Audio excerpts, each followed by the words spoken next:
Hello बच्चों, welcome to the channel. Newton laws of motion की कहानी को और आगे बढ़ाते हैं अपन और क्वेश्चन समझते हैं। क्वेश्चन से ही अपन कॉन्सेप्ट को और अच्छे करते चले जाएंगे और एनएलएम जितना अच्छा होगा उतने ही आपके आगे के चैप्टर भी बढ़िया होते चले जाएंगे। चलिए भाई, तो without wasting any time let's solve this question. आपको एक प्रॉब्लम ऐसी दे रखी है, 3 बॉक्सेज हैं, 2 kg, 3 kg, 4 kg, और आपको ये 3 अलग अलग स्ट्रिंग से बंधे हुए हैं लाइक दिस। तो आपको पूछ रहा है टेंशन T1, T2, T3 कितना होएगा। ठीक है, चलिए साहब सोल्व करते हैं। सबसे पहले आप टेंशन की डायरेक्शन देना सीख लो। Tension is the pulling force, जहाँ पर भी हमारी रस्सी जुड़ी हुई है वो उन पॉइंट्स को अपनी ओर पुल करती है। ठीक है, तो अब पुलिंग फोर्स ये तो अपन समझ ही गए, है ना।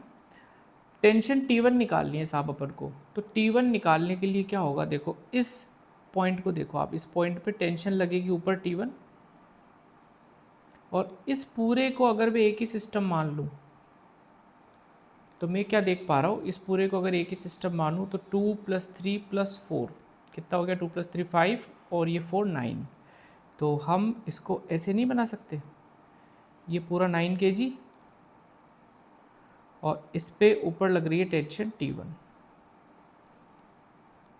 और कौन सी फोर्स लग रही है इस पूरे पे, ग्रेविटी लग रही है अर्थ की, तो mg फोर्स इस पे लग रही है नीचे की तरफ। इसका मास कितना लूँगा, 9, तो 9 × g की वैल्यू हमने 10 यहाँ पे बता रखी है।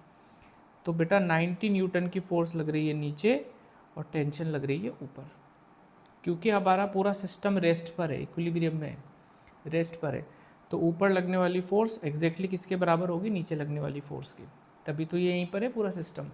तो बस हमारा आंसर क्या आ गया, T1 कितना हो गया, 90 न्यूटन। अब सोचो T2 निकालना है अगर, तो T2 के लिए क्या होगा, इस पॉइंट को देखेंगे अपन और यहाँ पर ये टेंशन लगेगी ऐसे। टेंशन एक पुलिंग फोर्स से बताया था मैंने, इस तरीके से डायरेक्शन होती है। अब आप ये देखो बेटा कि इस पॉइंट पर T2 टेंशन लग रही है ऊपर की तरफ, और इन दोनों को अगर मैं एक ही मास मान लूँ, एक ही सिस्टम मान लूँ, तो 3 + 4 का एक सिस्टम बन गया, कितना 7, तो 7 kg का एक सिस्टम बन गया। इस 7 kg के सिस्टम पे टेंशन T2 किधर लग रही है, ऊपर की तरफ, और इस पे इसका मास mg, ग्रेविटी नीचे लगेगा, तो 7 × 10 70 न्यूटन। ना तो ये ऊपर जा रहा है ना ये नीचे जा रहा है, इसका मतलब ये T2 एग्जैक्टली किसके बराबर है, 70 न्यूटन के बराबर है। अब आते हैं T3 निकालने के लिए। तो T3 के लिए आप ये पॉइंट देखो और इस पर टेंशन T3 लग रही होगी ऐसे, इस पे 4 kg पे। 4 kg अकेले को एक सिस्टम मानो, तो ये 4 kg आपका, इसके ऊपर लगने वाली फोर्स T1 और नीचे लगने वाली फोर्स mg, तो 4 × 10 ये आपको हो गया जनाब 40 न्यूटन। सॉरी T3 था ये बेटा, है ना T3, इसको T3 कर देते, तो T3 आपको हो जाएगा 40 newton. These are the answer. T1 90, T2 70 और T3 आपको कितना हो रहा है, 40 न्यूटन। ठीक है, तो फोर्सेस को बैलेंस करना है अपन को, सिस्टम डिफाइन करने हैं और काफ़ी इजी है, अच्छे से समझ लो। ओके बेटा, तो नेक्स्ट क्वेश्चन पे आते हैं अपन। अलग अलग वैरायटी के क्वेश्चन ले लेते हैं जो आपको अलग अलग कॉन्सेप्ट सिखाएंगे। तो यहाँ से समझना क्या कहता है, एक सवाल हमारे पास बोल रहा है, a uniform rope of mass m and length l is placed और स्मूथ हॉरिजॉन्टल फ्लोर। एक हॉरिजॉन्टल फ्लोर है, उस पर एक रस्सी रखी हुई है जिसका मास है कैपिटल M और उसकी लंबाई है कैपिटल L। ठीक है, a force F is applied as shown, यहाँ पर हम F फोर्स इस पर अप्लाई कर रहे हैं, यहाँ तक भी ठीक है। Find tension in the rope at a distance x as shown, तो यहाँ से x दूरी पर, मतलब यहाँ पर रोप के अंदर टेंशन क्या होगी ये आपको फाइंड आउट करना है। तो एक कॉन्सेप्ट मैंने आपको बताया था कि अगर हमारी रस्सी मासलेस है तो टेंशन हर पॉइंट पे सेम होती है, लेकिन यहाँ पे मासलेस रस्सी नहीं है, इसका कुछ ना कुछ मास आपको दे रखा है, तो हर जगह पे यहाँ पे यहाँ पे यहाँ पे यहाँ पे यहाँ पे सब जगह टेंशन की वैल्यू क्या होगी, अलग अलग होगी। अब वो कैसे निकालें देखते हैं। सबसे पहले आप एक काम करो, इस पूरी रस्सी का मास कितना है m, और इस पूरी रस्सी पे लगने वाली फोर्स किधर है, राइट साइड F, तो इसका एक्सेलरेशन निकाल लो। तो m मास है और F फोर्स लग रही है और a एक्सेलरेशन अपन मान लेते हैं राइट साइड, AC वही कॉमन एक्सेलरेशन। तो F is equal to mass पूरी रस्सी का m और एक्सेलरेशन AC, तो F अपॉन m, ये आपको क्या निकल के आ गया, AC। इसकी ज़रूरत अपन को पड़ेगी। अब यहाँ से x दूरी पर क्या टेंशन है, ये आपसे पूछा हुआ है। हो क्या रहा है बेटा, आप ये सोचो कि अगर इस रस्सी के मैं 2 टुकड़े कर दूं अंदर ही अंदर, तो ये वाला टुकड़ा ऐसे, और अभी थोड़ा सा सेपरेशन दिखा देते हैं अपन, और ये वाला टुकड़ा ऐसे, और इस पे फोर्स लग रही है F, ये डिस्टेंस है x। इस टुकड़े को कौन खींच रहा है, आप सोचो, ये जो टुकड़ा है इसको कौन खींच रहा है, ये वाला टुकड़ा ही तो खींच रहा है, आगे वाला है ना। तो ये इस पे अंदर ही अंदर एक फोर्स लगा रहा है, उसको हम बोलते हैं टेंशन फोर्स, ये से, ठीक है। तो इस टुकड़े को किसने खींचा, आगे वाले टुकड़े ने, कितनी फोर्स से, टेंशन फोर्स से। ये वाला टुकड़ा भी इस पे फोर्स लगाएगा, किधर, पीछे की तरफ, इक्वल एंड अपोजिट T, ऐसे, ये अंदर ही अंदर एक्शन हो रहा है, एक्शन रिएक्शन हो रहा है अंदर ही अंदर, ठीक है। अब हम इस टुकड़े को लेते हैं और इसका FPD बनाते हैं। तो ये जो टुकड़ा है ना बेटा, इसको मैंने ऐसे लिखा, ये टुकड़ा है मेरा x लंबाई का, और इस पे टेंशन लगी T। अब सवाल ये है कि इस टुकड़े का मास क्या होगा, what is the mass of this part, ये शेडेड पार्ट का। तो उसके लिए हम यूनिटरी मेथड लगाते हैं, ध्यान से समझना। यूनिफॉर्म रोप है, इसका मतलब अगर पूरे रोप की लंबाई L है तो इसका मास है m। L मीटर रोप है, उसका मास है m kg। तो L मीटर का m kg मास है, तो 1 मीटर का कितना हुआ, m/L kg, यूनिटरी मेथड।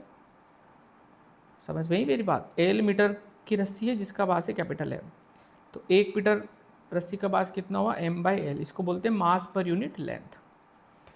अभी हमारे पास कितने मीटर की रस्सी है, x, तो इस x मीटर की रस्सी का मास अपन मान लेते हैं m डैश, तो वो कितना होगा, 1 मीटर की रस्सी का मास कितना है, m/L, तो x मीटर की रस्सी का कितना होगा, m/L इंटू एक्स।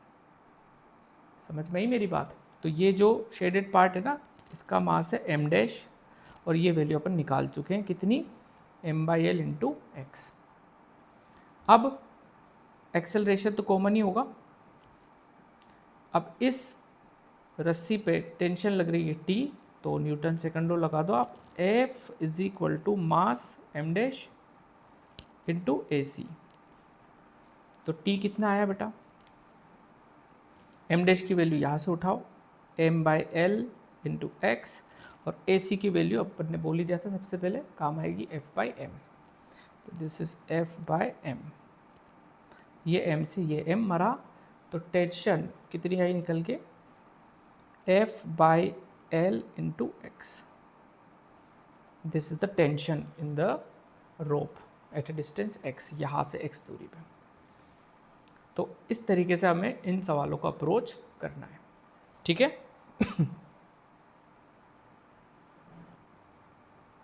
ओके, तो अब जरा नेक्स्ट क्वेश्चन पे गौर फरमाते हैं अपन। बोल रहा find tension at the mid point of the string. ये एक स्ट्रिंग अपन को दे रखी है जो इन 2 मासेस को कनेक्ट किए हुए है, एक रस्सी है, इसे समझ लो, ये खुद 2 किलो की है। तो हमारी स्ट्रिंग अभी मासलेस नहीं है, मासलेस नहीं, इसका मतलब इसके हर पॉइंट पे टेंशन अलग अलग होगी, ठीक। तो 5 kg स्ट्रिंग खुद 2 kg की है, और 3 kg का ये ब्लॉक है। आपको एक फोर्स लग रही है राइट साइड 50 न्यूटन। टेंशन पूछ रहा है mid point of the string, मतलब यहाँ पे कहीं। आप सबसे पहले इस पूरे को एक ही सिस्टम मान के कॉमन एक्सेलरेशन निकालो, राइट साइड की तरफ जा रहा है ये, तो AC से राइट साइड की तरफ जा रहा है। तो फोर्स कितनी हो गई 50, मास ये पूरा ले लो, तो 5 + 2 7 + 3 10 इंटू AC, ये आपको गया कितना बचा, 5 मीटर पर सेकंड स्क्वायर। एक चीज़ तो ये आ गई। अब आप सोचो, यहाँ पे टेंशन पूछ रहा है ये मिड पॉइंट पे, ये पूरी रस्सी का मास है 2 kg, तो मिड पॉइंट मतलब हाफ रस्सी, तो इस हाफ रस्सी का मास कितना होगा, यहाँ से लेके यहाँ तक कितना हो जाएगा, 1 kg नहीं हो जाएगा, बिल्कुल हो जाएगा। तो कुल मिला के आप ये समझो कि 5 और 1 कितना हो गया, 6 kg। अब ये हो रहा है सिस्टम, आप समझना, थोड़ा सा मैं सेपरेट आउट करके बता दूँ आपको जब आपके भेजे में जाएगी बात।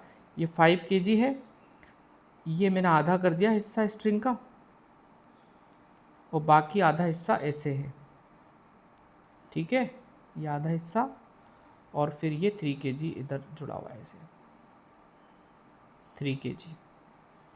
अब आप सोचो कि ये वाला हिस्से को, इस वाले हिस्से को कौन खींच रहा है, इस हिस्से को कौन खींच रहा है, यही तो खींच रहा है।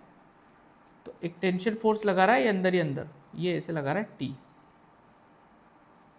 ये वाला भी इसको इधर खींच रहा है, इधर पुल कर रहा है, बट इससे अपन को लेना देना नहीं, हमें ये देखना है कि ये जो हिस्सा है ना, ये वाला हिस्सा, इसको खींचने वाली फोर्स कौन है, टी है, जो कि इस तरफ लग रही है। अब इसका मास देख लो कितना हो गया, 5 और 1 6 kg हो गया, ठीक है साहब। और इस पे लगने वाली फोर्स है टेंशन, तो फोर्स बराबर मास इंटू एक्सेलरेशन, मास इन दोनों का ले लो, 5 + 1 आपका हो गया 6, और कॉमन एक्सेलरेशन कितना हो गया 5। तो tension at the mid point is कितना, 30 न्यूटन आपका आंसर आ रहा है। समझ में आई बात, ऐसे सवाल करने हैं। ओके बच्चों, तो नेक्स्ट क्वेश्चन आया अपने पास, इसको समझते। देखो अपने पास 1 2 3 ब्लॉक ऐसे दे रखे हैं, और अलग अलग 3 रस्सियों से इसको हमने बांधा हुआ है। अब ये क्वेश्चन बोलता है कि find T1 T2 T3 if system is accelerating upward with 2 metre per second square. ये पूरा जो सिस्टम है ये आपको ऊपर की ओर एक्सेलरेट कर रहा है, कितने से, 2 मीटर/सेकंड स्क्वायर से, और ग्रेविटी लग रही है नीचे 10 मीटर/सेकंड स्क्वायर। अच्छा इससे पहले जो क्वेश्चन किया था अपन ने, उसमें ये सिस्टम पूरा रुका हुआ था, ठीक है, रेस्ट पे था, बट अभी रेस्ट पे नहीं है, ये पूरा सिस्टम ऐसे ऊपर की ओर एक्सेलरेट कर रहा है, कोई दिक्कत नहीं है, लगभग वही अप्रोच है, बस थोड़ा सा हमें यहाँ पे ध्यान पूर्वक काम करना पड़ेगा। सबसे पहले T1 टेंशन निकालते हैं अपन। तो T1 टेंशन निकालने के लिए आप देखो, इस पॉइंट पे टेंशन किधर लग रही होगी, ऊपर, 1 2 3, तीनों को अपन एक ही सिस्टम मान लेते हैं बेटा, तो अलग से बना लेता हूँ इसका मैं, तीनों को एक ही मान लिया, तो कितना हो गया, 2 + 3 5 + 5 10 kg, 10 kg हो गया साहब, बहुत बढ़िया। ऊपर लग रही है टेंशन T1, नीचे भी तो लग रही है फोर्स, कितनी, इस पे कितनी फोर्स लग रही है नीचे, mg, तो m 10 है और g की भी 10 है, तो 10 × 10 100 न्यूटन फोर्स लग रही है नीचे। ये सिस्टम किधर जा रहा है, ऊपर जा रहा है, ए कितना, 2 से। तो आप देखो इस बॉडी पे 2 फोर्स लग रही है, एक ऊपर और एक नीचे, लेकिन ये एक्सेलरेट ऊपर की ओर हो रहा है, इसका मतलब ये वाली फोर्स बड़ी फोर्स है और ये वाली छोटी फोर्स है। तो नेट फोर्स कितनी हुई, बड़ी फोर्स माइनस छोटी फोर्स, तो नेट फोर्स हुई बेटा T1 - 100। और नेट फोर्स किसके बराबर होता है, मास इंटू एक्सेलरेशन, मास आपको 10, एक्सेलरेशन है 2, तो T1 आपको कितना निकल के आएगा, 20 + 100 दैट इज 120 न्यूटन। अब T2 निकालना है अपन को। T2 निकालने के लिए क्या करेंगे, यहाँ पर अपन ऐसे T2 टेंशन को शो करेंगे, इन दोनों को एक ही ब्लॉक ले लो, तो 3 + 5 हो गया 8, तो यहाँ पर अपन ने लिया 8, इस पे लग रही है टेंशन T2 ऊपर की तरफ, और इस पे mg लग रहा है नीचे, तो 8 × 10 आपको हो गया 80। पूरा सिस्टम ऊपर की ओर एक्सेलरेट कर रहा है, तो ऐसे लिखा। अब नेट फोर्स कैसे लिखूंगा, ये बड़ी फोर्स है, छोटी फोर्स है, तो T2 - 80 = m है, m और a की वैल्यू अपने को गिवन है 2, तो T2 कितना हो गया, 16 + 80 96 न्यूटन। अब बारी T3 की, तो T3 को देखो आप, तो यहाँ पर ऐसे लगेगी टेंशन T3, इसका एफबी बना लेते हैं छोटा सा, 5 kg, ऊपर की ओर लग रहा है T3, नीचे लग रहा है mg, m कितना है, 5 × 10 50, सिस्टम ऊपर की ओर एक्सेलरेट कर रहा है तो ये बड़ी फोर्स मानी जाएगी, ये छोटी फोर्स मानी जाएगी। तो नेट फोर्स अब लिखेंगे T3 minus 50 is equal to M A 5 into 2, ये हो गया 10 प्लस 50 60 न्यूटन। ठीक है, इस तरीके से अपन को क्वेश्चन को अटेम्प्ट करना है। इससे पहले वाले क्वेश्चन में याद है ना आपको क्या हो रहा था, यहाँ पे हमने इसको रोका हुआ था ऐसे, ये तो रुका हुआ था इसलिए ऊपर लगने वाली फोर्स और नीचे लगने वाली फोर्स क्या हो रही थी बेटा, बैलेंस हो रही थी, तो कैंसिल कर रही थी एक दूसरे को, इसलिए हम दोनों को इक्वेट कर रहे थे। यहाँ पे ऐसा नहीं हो रहा है, यहाँ पे सिस्टम ऊपर की तरफ जा रहा है, यानी ऊपर लगने वाली फोर्स नीचे लगने वाली फोर्स से ज़्यादा है, तभी तो ऊपर की ओर एक्सेलरेट कर रहा है। तो हम नेट फोर्स निकाल के उसको किसके बराबर रख देंगे, मास इंटू एक्सेलरेशन के बराबर रख देंगे, ये कॉन्सेप्ट है। ओके बच्चों, तो सेम प्रॉब्लम आपको ये इस तरीके से भी पूछी जा सकती थी, वही पूरा सिस्टम दे दिया अपन को और आपको वही T1 T2 T3 निकालना है, लेकिन अब की बार जो हमारा सिस्टम है वो नीचे की ओर एक्सेलरेट कर रहा है 1 मीटर पर सेकंड स्क्वायर से, ये पूरा सिस्टम नीचे जा रहा है 1 मीटर पर सेकंड स्क्वायर से। ठीक है, अब टेंशन क्या होगी, तो T1 निकालने के लिए फिर से अपन यहाँ पर देखो इन तीनों को एक ही मान लेंगे, थोड़ा सा फास्ट कर लेते हैं। अब 2 + 3 5 और 10 kg इधर हो गया, ऊपर लग रही होगी टेंशन T1, नीचे लग रही होगी mg मतलब 100।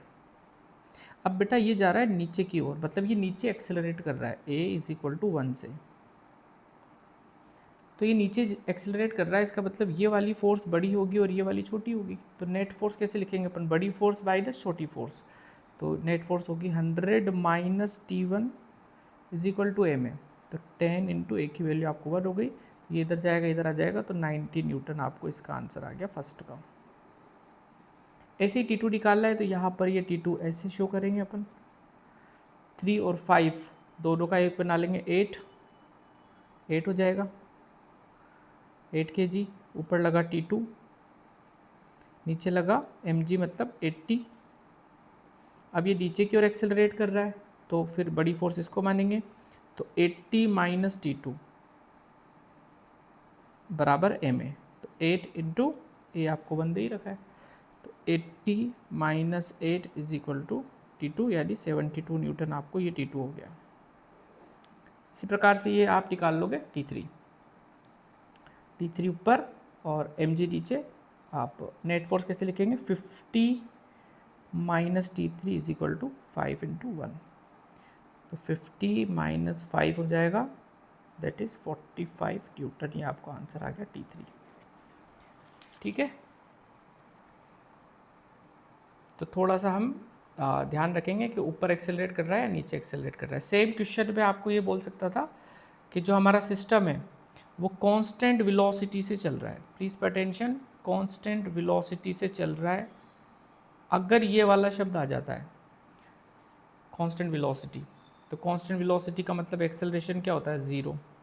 अब चाहे वो कांस्टेंट वेलोसिटी से ऊपर जा रहा हो या कांस्टेंट वेलोसिटी से नीचे आ रहा हो, दोनों ही सिचुएशन में ए कितना हो जाएगा, 0 हो जाएगा। तो आप नेट फोर्स = 0 रखोगे, या आप फोर्सेस बैलेंस कर दो, ऊपर वाली फोर्स किसके बराबर कर दो, नीचे वाली फोर्स।